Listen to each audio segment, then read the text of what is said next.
Hello বন্ধুরা, তোমরা সবাই কেমন আছো? আশা করি ভালো আছো। আমিও ভালো আছি। আজকে সন্ধেবেলা কাটোয়ার জাগ্রত পাগলা মায়ের পুজো ছিল। লাইটিং করেছে দেখো নিচু বাজারে। বাজনা এসেছিল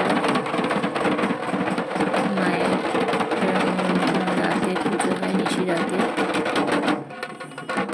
এখনো পুজো আরম্ভ হয়নি। বিশাল লাইন করেছিল, লাইনে দাঁড়িয়ে তোমাদেরকে দেখালাম ভিডিওটা একটু। নিচে ঢাক এসেছিল মায়ের, তোমার বলিও নেন মা।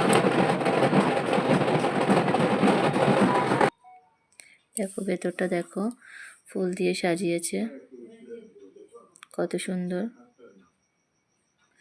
মায়ের কোনো ছাদ নেই, মা তোমার খড়ের চালে আসে। অনেক দিনকার পুরনো এই মা কালী।